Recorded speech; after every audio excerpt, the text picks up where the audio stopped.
the business plan for me was through organizations, groups, mentors, attending field days, pasture walks. And it doesn't just have to be sheep. You can go to a cattle pasture walk and learn a lot. It might be about business plans that day. It might be about a fence post that day. It might be about a watering system and nothing about livestock, but you can learn a lot from that. This episode of Voices from the Field continues ATTRA's ongoing podcast series, She's Raising Sheep. In it, Dr. Kathy Soder and NCAT Sustainable Agriculture Specialist Linda Poole talk about building a healthy, profitable flock of sheep no matter where you farm. Kathy, an animal scientist and ruminant nutritionist with decades of experience raising sheep in both Montana and Pennsylvania, runs 125 production Dorset ewes on 96 acres in Pennsylvania with their husband Ken and son Nathan. Be sure to come back next time for the second part of the conversation when Kathy and Linda turn their attention to parasites, predators, livestock guard dogs, production equipment, and the mistakes Kathy has learned from along the way. Let's listen. Welcome, friends and listeners, to another installment of She's Raising Sheep, a periodic podcast of the ATTRA program which features women shepherds from across the U.S. and far beyond. I'm Linda Poole, a shepherd and NCAT grazing specialist from Montana. And today's guest, I'm so excited to welcome Kathy Soder from Petersburg, Pennsylvania. Kathy raises a fantastic flock of production Dorsets along with her husband Ken and son Nathan. They use an impressive suite of production practices on the cutting edge of the science and the art of raising really great sheep. Kathy's assembled an excellent video presentation that is very closely tied to what we're going to be talking about in today's podcast. So please be sure to check out that presentation. We'll have the slides linked in the show notes of this podcast.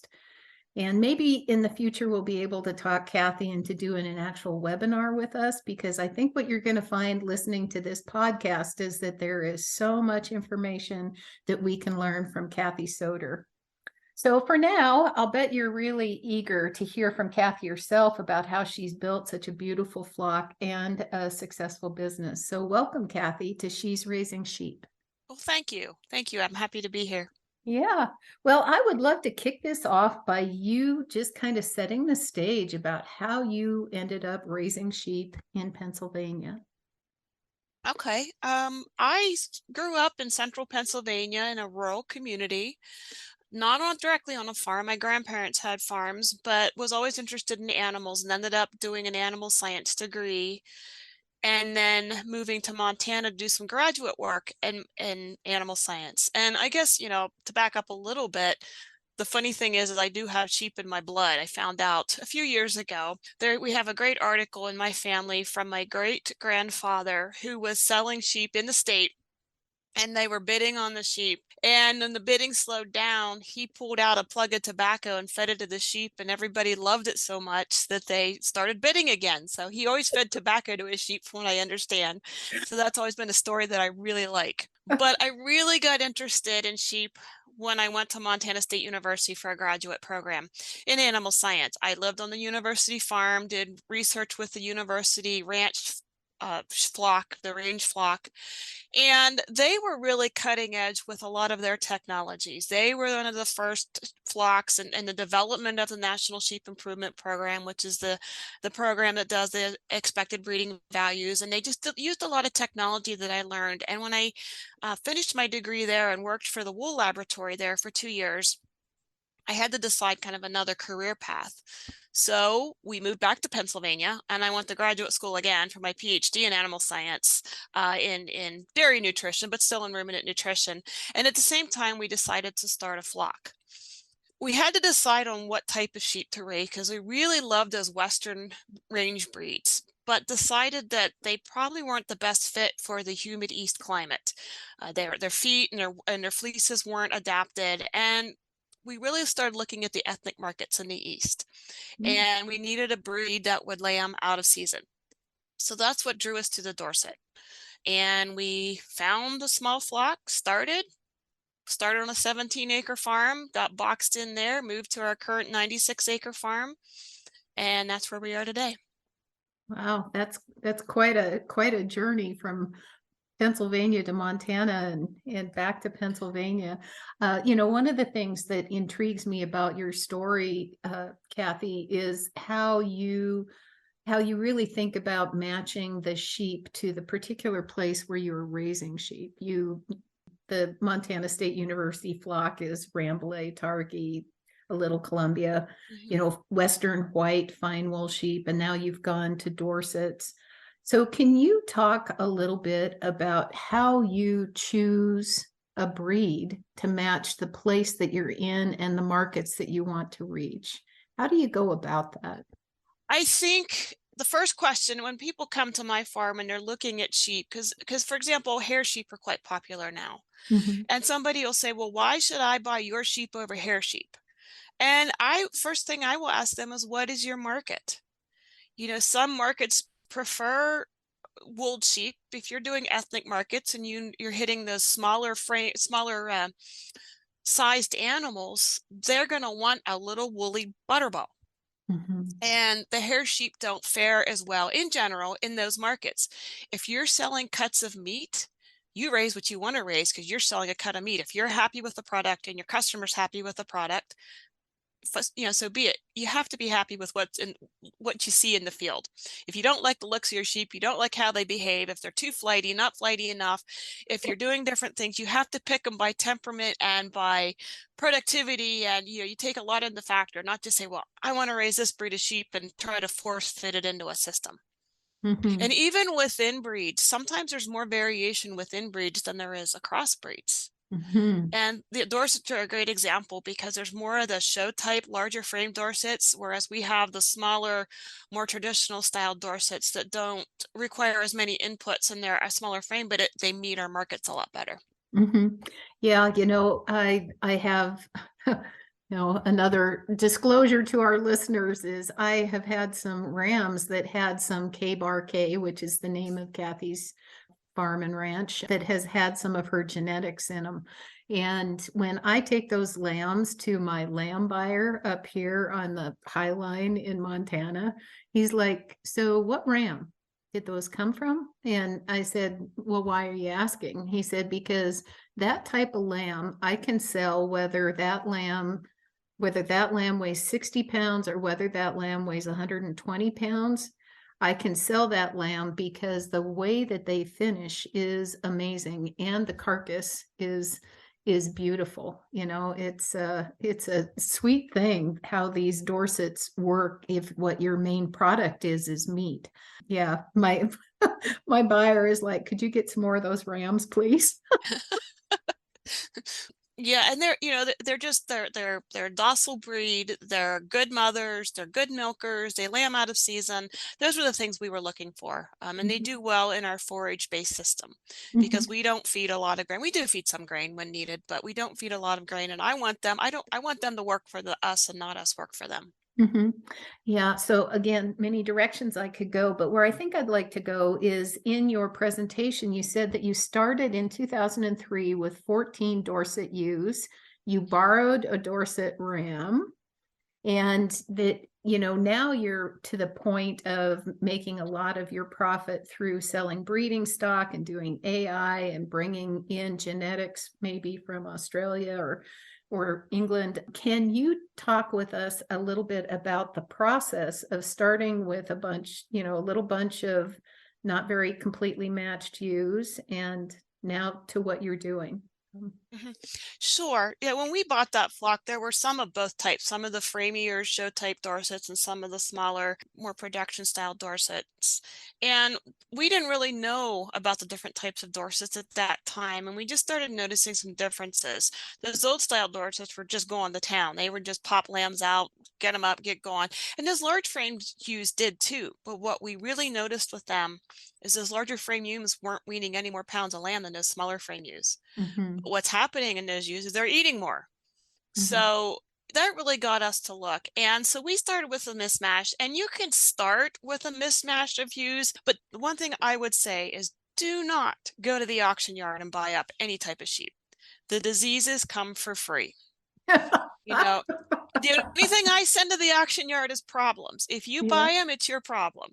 And so, the diseases come for free. So start with a good foundation. You don't have to start with the best everything, but sometimes you can start with some mature ewes, older ewes, if you can find them. I know, Linda, like in your part of the country, sometimes there's some good 5, 6-year-old ewes Yeah. that aren't spent, but they're not as productive as they were, but they can make a great base for somebody to start with if some of your range guys are starting to sell Mm-hmm. some of them. And that's what we had considered doing, was bringing in some of those long in the tooth ewes that had spent their time there, but would give us some good genetics. The other thing we noticed is when we brought sheep in, our flock has been closed to live animals since 2005.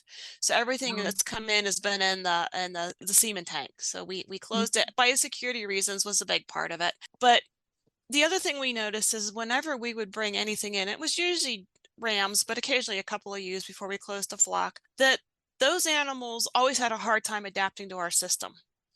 Now, they weren't always raised in the same type of system as they were. They were raised more of a farm flock, eating more alfalfa and corn type of flock. And when we put them out on pasture, they just didn't do as well. But their Mm-hmm. lambs did great.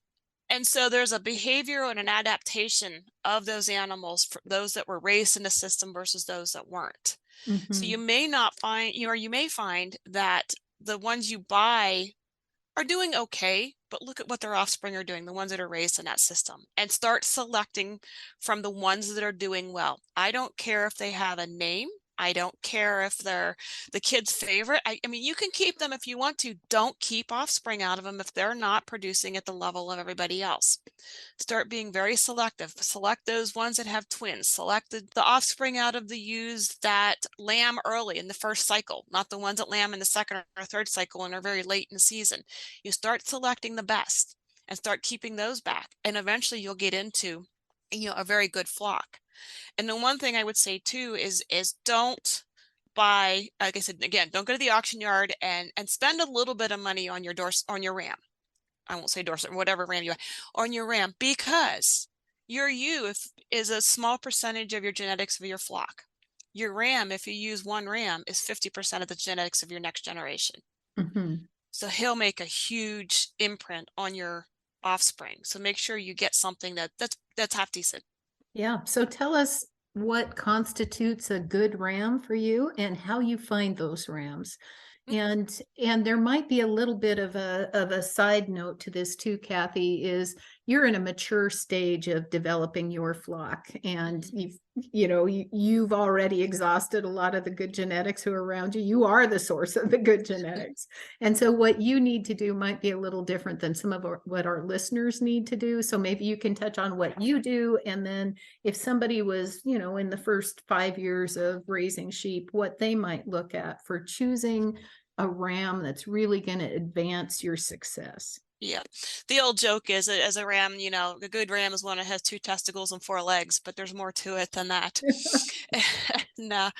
The thing to do is to make connections. And with if you have people in your region, or not in your region, maybe within your breed, wherever you need to make those connections, maybe it's the university, if they have a sheep specialist or a sheep program, to get to know the breeders, and get to know the breeders that have the same types of goals that you have, that feed similarly that you do, that have the same biosecurity requirements that you do, that just have the same goals that you do. And that's where you really want to look for genetics. I mean, you're not going to always find rams, or you're not going to always want to or be able to pay for rams that have all this data behind them. And I get that. And we sell some rams that aren't as high in numbers as other ones, but we'll sell them a little bit lower to get people started, to get a commercial producer into it. And finding those production type rams used to be really hard in a lot of breeds, because all you saw was the show flyers, and those are the ones that were out there advertising. And when we started, we had a hard time locating other like-minded people. We started getting on some listservs. It's kind of dead now because it's kind of run its course, but we started a listserv, Production Dorsets, at one point, a friend and I did. And so we connected a lot of people that way. You can contact folks like other folks doing it, contact me, even if I don't have what you have, I will try to help you find what you need. Wow, that's great. It does not just within the breed, but if there's somebody else, because we make a lot of connections, and so you start that way. You start making those connections. Hmm. Yeah. So a big part of what you're talking about when you're saying don't have the numbers are expected breeding values, and that might be a new term for some of our listeners. So can Hmm. you talk about Lamb Plan and the National Sheep Improvement Program and EBVs, what they can do and what they can't do? Right. That you also, I mean, I've heard it said, and I believe this too, EBVs are part of the answer, and you cannot use the numbers alone and have success. So what's your take on Yep. that? Well, I always heard pretty sheep don't have EBVs and ugly sheep have EBVs. There was always because they select them straight on numbers, and you can't do that.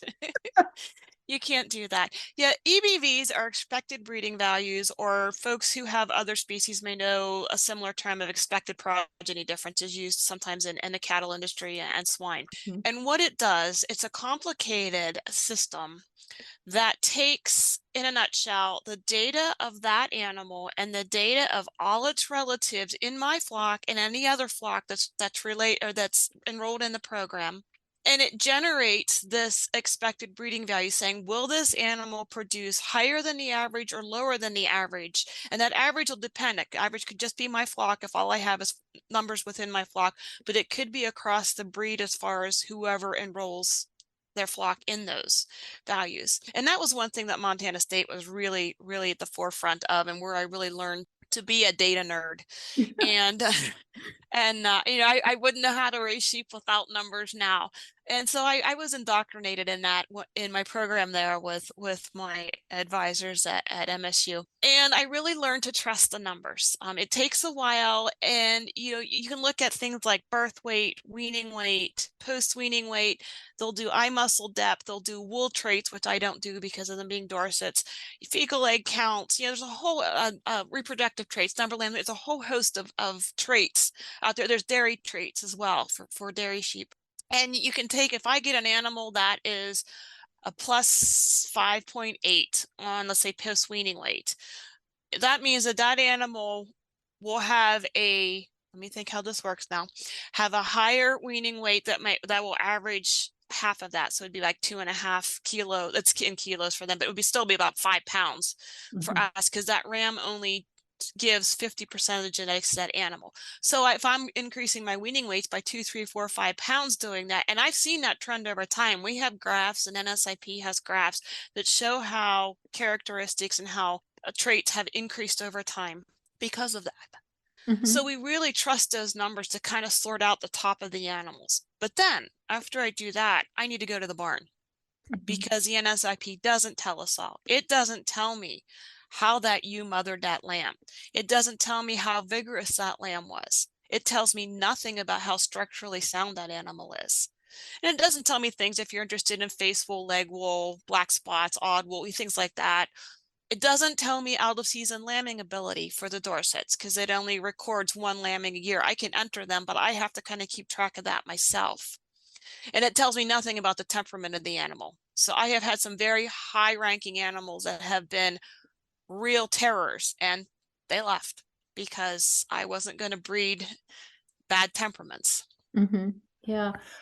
So I think one thing that would be helpful, Kathy, is to set the stage of kind of your shepherding year. You mentioned out of season breeding, and you have the AI in there. There's a lot of things that are maybe going to be new or interesting to people. So can you kind of run us through the year from breeding through, what do you do Mm-hmm. in winterings? How do you winter? When are you lambing? Are you on accelerated lambing Mm-hmm. or not? Weaning, when are you doing that? Okay. And at what weight? And what are you selling your lambs at? So just, you know, paint us the business end of the shepherding year of what you're doing. Okay. We lamb twice a year. We lamb in March and we lamb in late October, November. And part of the reason for doing that is Ken and I both have full-time off-farm jobs with the flock. We've about 125 ewes and full-time jobs. So the lambing needs to be when we're available. Mhm. My daytime job gets very busy about this time of year when all the grass starts growing. So I need to be done with lambing, and I want them out on pasture once our grass starts growing. So we lamb March and October. So we're backing up 5 months and breeding at that time. And usually around October, and then breeding in September, October, and then again starting about Memorial Day or so for the fall lambs. And so let's go through the March lambing ewes. They lamb in the barn. Our farm is a former dairy farm, so it has a big pole barn in it that was free stalls and feed troughs and parlor and all that, and we gutted it out and have a big barn that we can lamb in. And otherwise, I would not lamb in March. I would not lamb till later because we wouldn't have the cover. We don't pasture lamb because, one, the time of year is bad because we're busy and we're out of there. And our pastures are not conducive to it. We have many, many hills on our farm. In fact, somebody told us one time, we call our one field the flat field. And somebody said, when you call your one field the flat field, it tells you how hilly the rest of your farm is. And I said, yep, exactly. And so we do not pasture lamb. One, because it's hilly, because when we did pasture lamb, we would find that the ewe would drop the first lamb, and sometimes it would roll down the hill a little bit away from the ewe, and she'd drop a second lamb, and they didn't get back together. Oh no. And there's not enough cover in our pastures yet. There's not enough cover. So it just didn't work. And then with our work schedules, it got really old going out at 4 a.m. with a headlamp to get tags and weights on those lambs, because if I waited till the afternoon and they were born the night before, I couldn't catch the little buggers. Yeah. They were just too fast. So we went back to barn lambing in March. We also have a lot of eagles and black-headed buzzards here now, or they vultures, buzzards, that have picked up calves and hurt calves even. So, and other lambs. So we keep them in the barn. So they will lamb in March. And then about this time of year, we just went out this past week, we start grazing, and they will graze until around Memorial Day. So I need to wean these lambs by 100 days of age because I have intact ram lambs. Mm-hmm. And the Dorset is an early maturing breed. And if I don't, I'll have some surprise lambs later this fall. Mm-hmm. So I get them out of there by then. So we lamb, plus them being on a forage diet, their rumens develop a little bit slower. So we keep them on their mamas a little bit longer. Mm-hmm. The fall lambing group's a little bit different. They're lambing in late October, November, and the weather could be beautiful and the weather could be nasty. So we just do that in the barn again for the same reason. The ewes are off pasture, even though my other ewes are out that aren't lambing at that time. And they will be in over the winter. Those lambs do get more creep feed. They get creep feed, and which is a grain where the lambs can get through a gate to get to it, and the ewes can't. So they grow a little bit faster. They're on some good alfalfa hay and some feed. And so we'll wean them about 60, 70 days because it just gets them out of the barn before the other group needs to come in for lambing. Mm-hmm. And so that's our lambing cycle for the year. People have asked me if we're on the accelerated program, the Cornell Star system, some folks have heard of, which is lambing 5 times in 3 years. And I say, no, there's a number of reasons we don't. I say they're on the Soder system. They lamb when I want them to lamb so that we can have our time out or time off the farm or whatever we need. And so we've settled on those two. Mm-hmm. Yeah. So do you have 2 separate groups then? One that's lambing in one time and one that's lambing at the other, or you're actually lambing these ewes twice in 1 year? Some of them will lamb twice in 1 year. The way it works is everything that lambs in March will get exposed again for fall.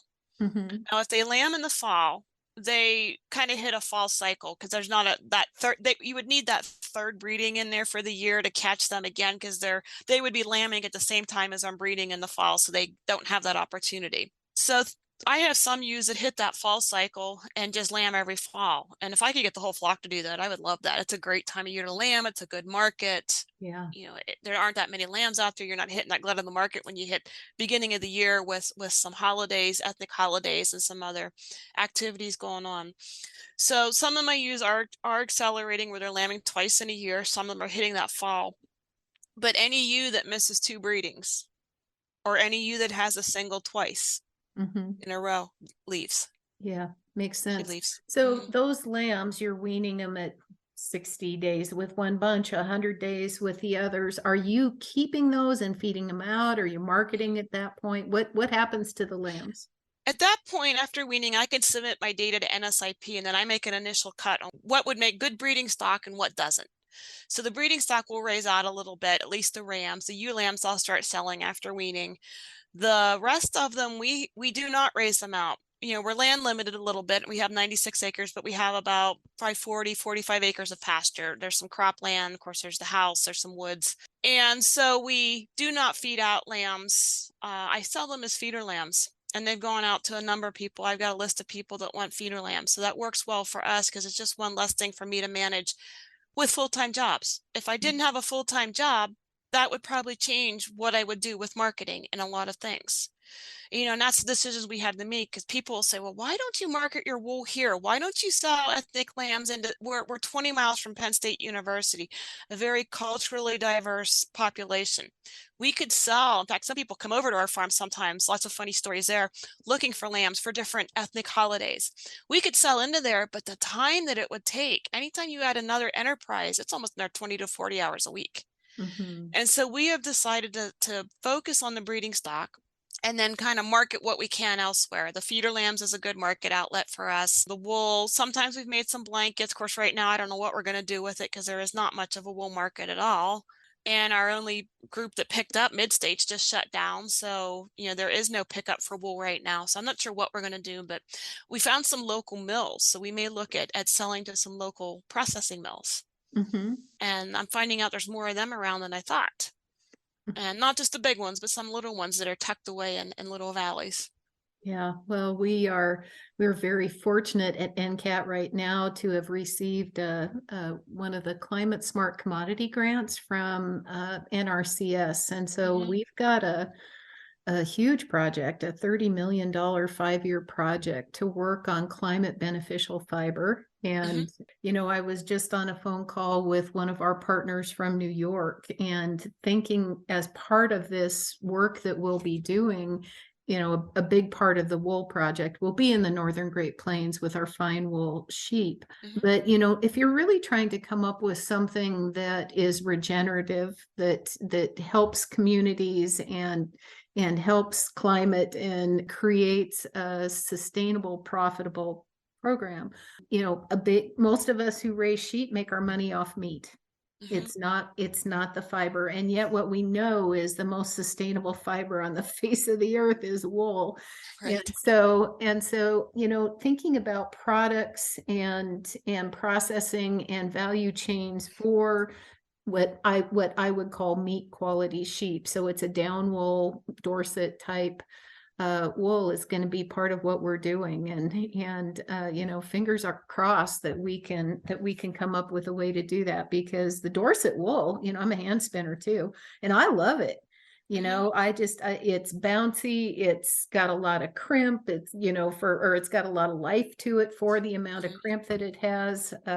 It doesn't felt, which makes it really good for some products. So I'm hoping that we'll be working along with the Fiber Shed group out of California and coming up with some new market streams for some of this type of wool.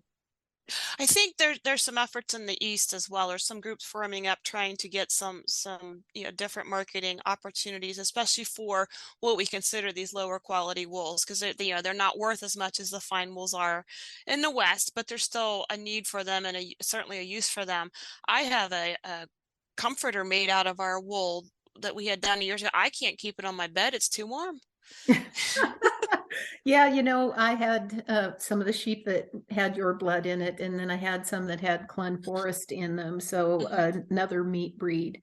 And the best pillows ever, those pillows are 10 years old, and they're just still completely springy, and they stay clean. You put them out in the sun and the fresh air, and there's a lot of things that we can do with the wool end of this business too. But in your profitability, kind of in your business model, most of the money is coming from breeding stock, correct? Correct.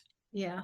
Correct. Yeah. I would guess that's not the most likely market for a beginning shepherd to try to jump into, that developing this good quality of sheep over time.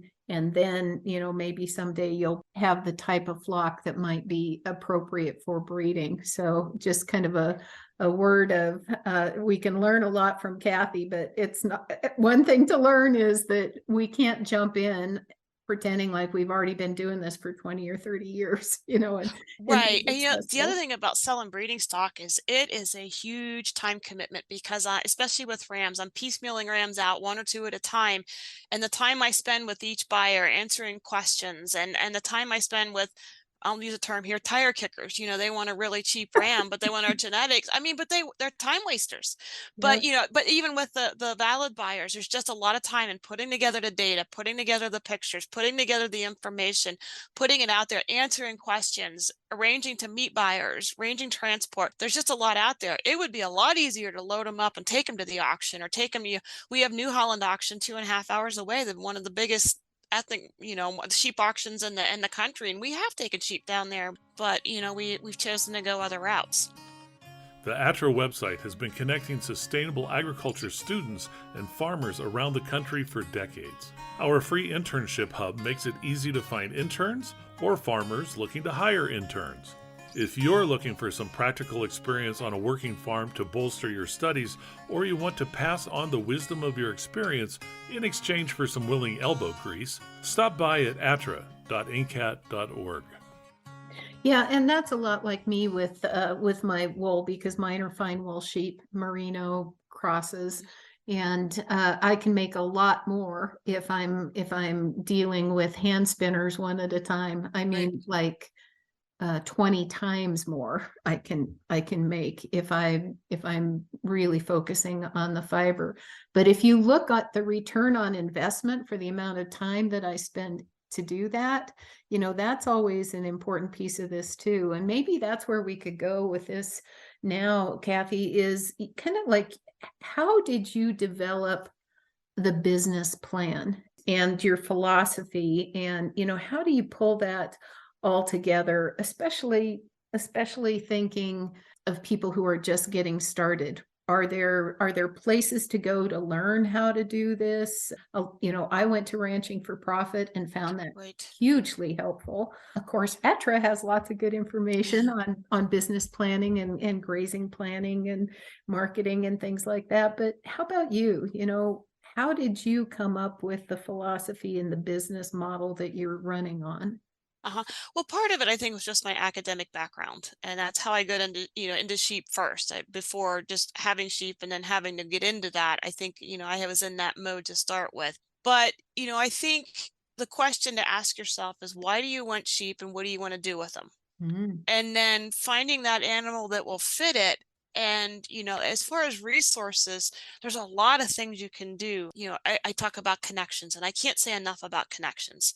Finding a mentor. There are some mentoring programs, even if they're not official. I answer a lot of questions for people. The problem we have with a lot of these mentoring is that can be a time suck for those of us doing it. I have spent 4 hours in an evening with somebody out here instead of doing my laundry and instead of mowing the yard or there's a trade-off there because we all only have so many hours per day.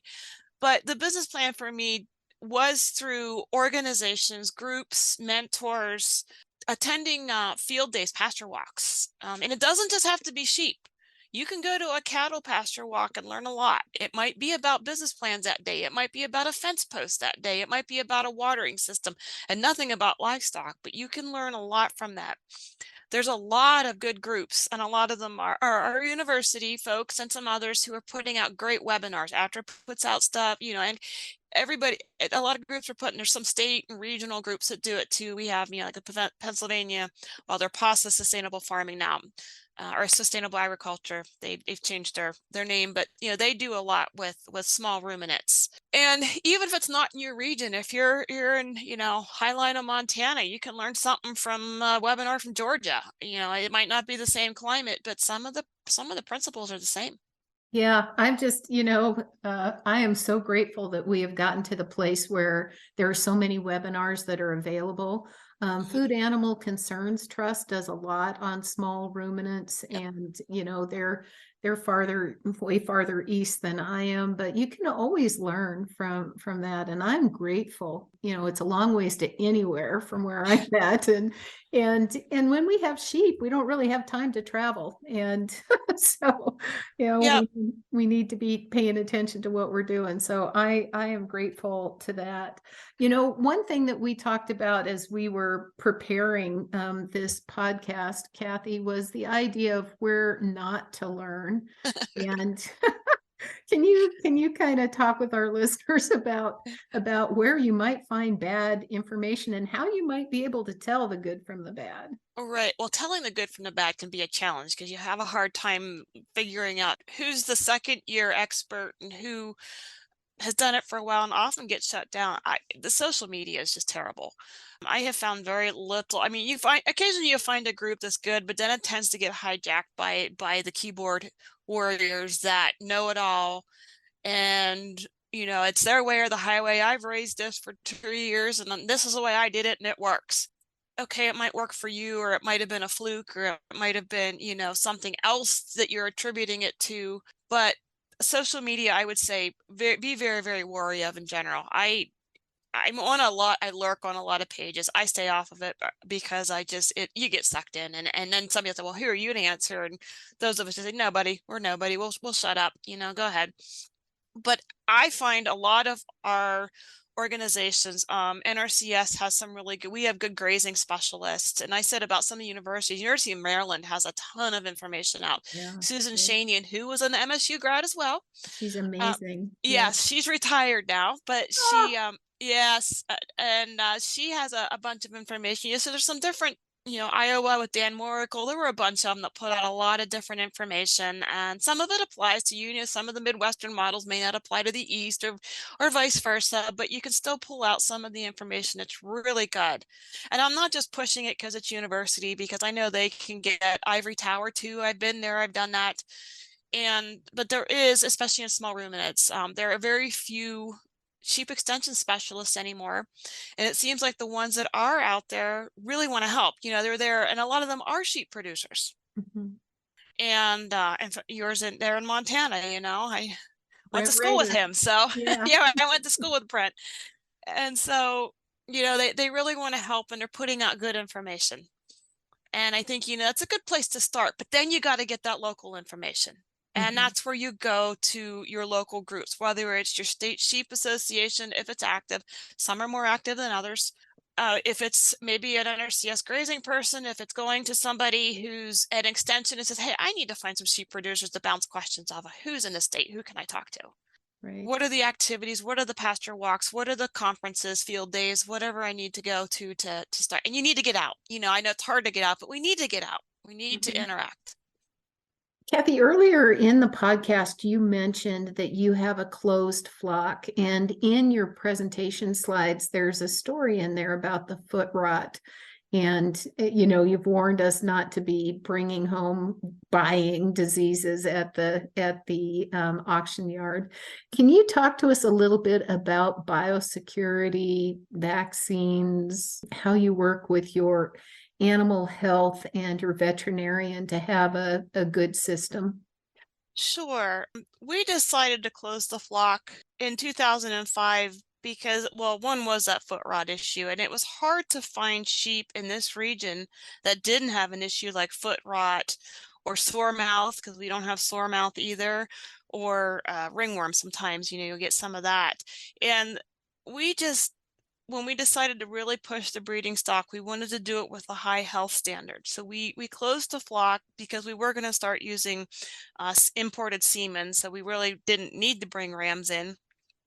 And so, we eradicated that foot rot on the old farm before we ever moved over here, and haven't had a problem since. Even with scald, it went away when we got rid of the foot rot. And so it's really helped us keep a high health standard. And anybody that comes onto the farm is asked to wear clean clothes, clothes that haven't been out in the barn. Don't bring your dogs along, or if you do, keep them in the truck. We don't need that. And we will put plastic boots on you, disposable booties on you, if you're going into the barn to look at the animals or to handle them. And I have asked people to leave the farm because they come in with their farm boots still covered in manure. And I told them they're not going into my farm that way. So, we've just decided that we didn't need to have anything like that. And so we just did it, and we can advertise our flock as closed because we don't bring live animals in. You can get into other issues too, like we mentioned with buying animals at the auction yard. Even if those animals didn't have an issue coming in, there's all kinds of health issues in the woodwork and in the floors and in the other animals there, and you never know what you're going to bring home. As far as vaccinations, the only vaccine that we use is the CD&T, which is the enterotoxemia and tetanus shots. We give it to the ewes a few weeks before lambing, and then again at the lambs about 4 weeks of age, and then at weaning time. We don't use anything else. One reason we did close our flock too was you can get into abortion storms with different diseases, bringing a ram in with sexually transmitted diseases. And so we don't have that issue. We don't want those issues, and we haven't had to deal with them. Now there's a new along the lines of animal health and vaccinations and trying to figure out when you have a problem with an animal, the new directive that's coming out where all of our antibiotics are going to have to be purchased through a vet is going to be hard for a lot of people because they don't have a vet-client relationship, or they don't even have a veterinarian. And that's going to be a big challenge.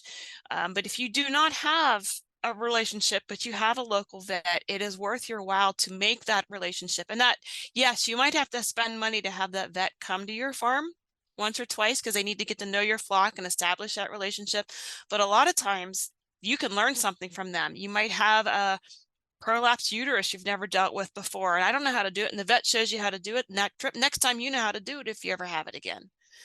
My vet knows, well, I've called her I think twice to help pull a lamb, and she knows it's really bad if I'm calling her to help pull a lamb, but I was just so worn out, and her little hands helped me, and we got them out. But I have that relationship. I'm fortunate to have a local vet who's really good and I can work with, but we're gonna all have to have that relationship somehow, somewhere, because otherwise you're not going to even be able to get that bottle of penicillin or a bottle of anything to help treat our animals. So not only that, but we have to make sure we're keeping our animals healthy. So feeding them well and managing them well and listening to that gut. And if you see an animal that's starting to get sick, because sheep are so good at hiding their illnesses that by the time we really see them ill, they're really sick. They're probably on their last leg. So we really need to be vigilant and see if you just see that ewe with just her head down in the corner just a little bit or a little bit off, or she's a little bit slow. Grab her, take her temperature, take a look at her, look at her gums, just see what's happening. Is her rumen full? Is she chewing cud? What's going on? Does she have mastitis? What might be going on with her? Catch it early. Yeah, another related thing is our ability to manage the health of our animals through managing nutrition, food as medicine. So what about your mineral? Do you have a mineral program that you have with your sheep, Kathy, and any other supplements? You said that you feed a little bit of grain. So can you tell us about that? As far as mineral, we use a custom mineral mix. Even though I'm an animal scientist, mineral nutrition is a whole different animal. I work with another nutritionist to develop a mineral program, and I mix it here on the farm. I'll get a base mix from them and then mix it with lime and salt and some common ingredients. And we've actually worked really well for us because I find that a lot of our mineral mixes in the East are more for a farm flock situation and not a pasture. And we found some deficiencies. Selenium, for example, wasn't even high enough in the commercial mixes, and we actually had to boost ours a little bit up to the level that we could. Otherwise, I was starting to give shots, and I'd much rather let them eat it in their mineral than have to give selenium shots to lambs, because we did have a little bit of white muscle disease because of selenium deficiency. And so we also could deliver some ionophore or some coccidiostats in it to help prevent coccidia. So I can mix it. I can mix a mix from my ewes, and we base it on forage tests. So we do forage tests of our pastures, of our hay, and then this person mixes or develops a ration for me. And so I'll have a different mix for my rams, for ewes that are pregnant, for ewes that are lactating, dry ewes, lamb. There's all kinds of different ones if they're getting grain or not. They give me a whole bunch of different mixes, but then I have a little concrete mixer here and I just mix it in there. Yeah, I use the same program, probably the same person. And I I think that, there's so many people that I talk to that have small flocks or small herds. I mean, it's the same case with people who are feeding sheep, feeding cattle, feeding horses even. And they're just like, well, I'm not going to get this hay tested. Because at least here in Montana, we have a lot of winter, and it's a rare person who doesn't have to feed a significant amount of hay up here.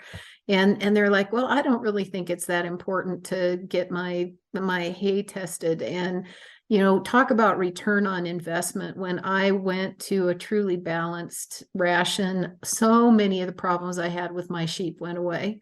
Lambs that were too big because I was trying to just go, well, I'm not really sure about this, so I'm going to feed just a little more alfalfa than I think they really need. It's like bad idea. And bad idea in two ways. It's money that I could have saved, and all of a sudden lambs are too big. Birth weights are too high, yes. Yeah. And it's just like, boy, talk about good money was to learn to test the forages, to test the water. And to then have a really good mineral mix. One thing that I see some other folks doing and they find works well for them are the ideas of the mineral buffets, where there's separate minerals that are offered. And do you have any input on the value of a good mineral mix, like you work versus this mineral buffet idea? The idea that they can mix their own minerals through, this cafeteria style or buffet mineral, I get this a lot at work as well. So my answer is yes, they can learn, but it might take generations. And not all animals will learn. It's natural selection at work, because some of the animals will learn, some of them will underconsume, some will overconsume. And if you have that, you're going to have some that are unthrifty, some that are going to follow the system. Some might get toxic doses of something and kill themselves. Are you willing to do that? Yeah, they're going to regulate. They're going to take. There's some minerals they'll like. They're going to like the salt. They're going to like a couple of different types of minerals, but there's others they may not like, but they need. And if they don't consume those, how can we be sure they're actually consuming proper amounts? And that's where I think, having a mix like you or I do, where we can adjust it. And if there's an issue, we can pull some blood or pull some liver samples or pull a forage test and see where the deficiencies lie. And, we made some changes in our mineral. I noticed my lambs just weren't as thrifty. They just didn't look as good. And the ewes just weren't as good the last few years. We had changed from one to another mix, and this mix was deficient in some things, obviously. And so we added some other mineral back in, and the lambs this year just look spectacular compared to the last couple of years. It's just been, like you said, you just see that. Oh, I can call it bloom. It's just bloomy. Yep. They just look bloomy. Yeah. With your specialty in nutrition, I wonder, there's probably questions I should have asked you about how to feed sheep that I didn't. So can you just kind of, what should I have asked you? Well, that's gonna vary by, I think the mineral's important, and the forage testing is important. I think that's just critical, because, people say, well, I'm feeding horse quality hay or dairy quality hay. Well, what is that? What is dairy quality hay? Expensive stuff. That may or may not be good if you don't have it tested. Well, and maybe too hot. I used to raise horses, and getting really good bones in the legs of those foals was a lot about not buying dairy quality, high alfalfa. Horses are built to eat grass, not legumes, almost straight legumes. So, that might be really of interest to our listeners, is to think about what does a sheep need? This is an interesting question. How much change is there over a yearly cycle in how you are feeding? Are you letting them mostly get what they need out of the pastures, or are you, really changing their feed and their mineral over the course of a gestation or a life cycle, a breeding cycle? During the grazing season, our sheep, lambs, ewes, rams, everybody are only on grass or on the pasture. And it's a grass-based pasture. It's got some clovers and some legumes in it, but it's primarily a grass-based pasture.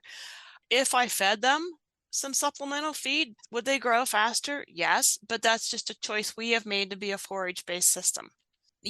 Lambs will get grain in the wintertime. They'll get that creep feed, that grain that they can get into just to help them grow a little bit, and I can wean them a little bit earlier.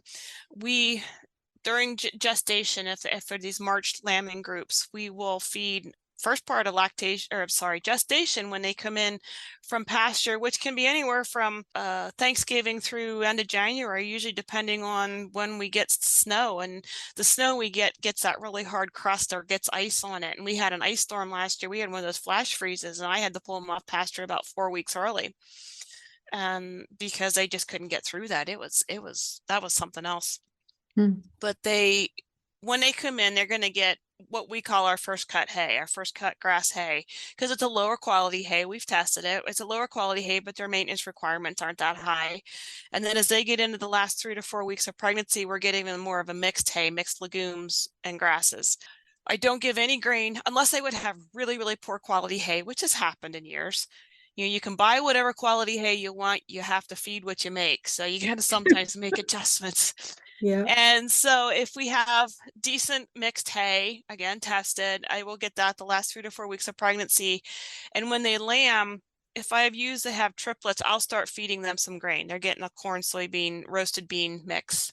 Not a lot, usually a pound or maybe a pound and a quarter. I'll work them up to that. Singles and twins just get more if I have it pretty straight alfalfa hay or mixed hay if I don't have it.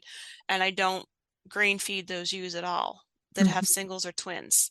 I do offer creep feed to the lambs starting at about 2 weeks of age until they go out, but spring was a little early, so they didn't even really start eating it this year. They were nibbling on it, but didn't really start eating it. And they're out on pasture now with no grain.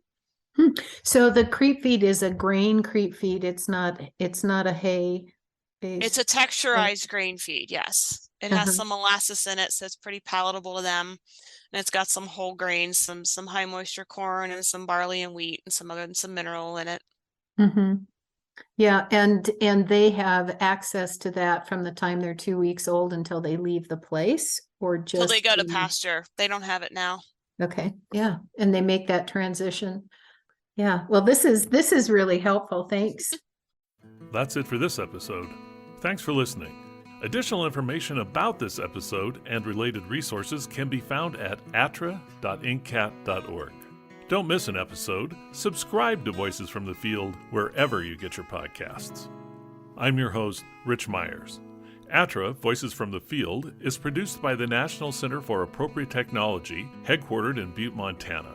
It's supported by the USDA Rural Business Cooperative Service as part of NCAT's ATTRA Sustainable Agriculture program.